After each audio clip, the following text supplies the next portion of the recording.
গেছে আমাদের বিশ্ববিদ্যালয়ে। তো আপনারা যারা আক্রান্ত তাদের গ্রেফতার করতে পারেন, যারা আক্রমণ করে তাদের গ্রেফতার করতে পারেন না? এটা কি ধরনের দেশ? এই দেশে আমি একটা আইনের শিক্ষক, এইরকম একটা দৃশ্যের পর কেন ওই ছেলেকে গ্রেফতার করা হচ্ছে না, যারা ওই পুলিশকে কেন গ্রেফতার করা হচ্ছে না?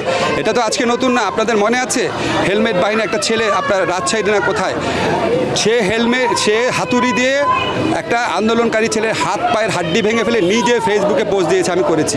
তাকে পর্যন্ত গ্রেফতার করা হয়নি, তার পর্যন্ত বিচার করা হয়নি। আবার আমাদেরকে আইন আদালতের কথা বলেন। স্যার, বিশ্ববিদ্যালয় প্রশাসন কি ব্যর্থ? বিশ্ববিদ্যালয় প্রশাসন তো অবশ্যই ব্যর্থ, বাট আপনি যদি ইমিডিয়েট কজ দেখেন, বিশ্ববিদ্যালয় প্রশাসনকে এই জায়গায় নিয়ে আসছে কে? আজকে আমরা তো এরশাদ আমলেও দেখেছি বিশ্ববিদ্যালয় প্রশাসন কিছুটা হলেও কাজ করতে পারত। বিশ্ববিদ্যালয় প্রশাসনকে এই দাসসুলভ একটা এনটিটিতে নিয়ে আসছে কে? আসল শক্তি কারা? তাদের তো নাম আমরা উচ্চারণ করতে পারি না। তারা আসল দায়ী। তারা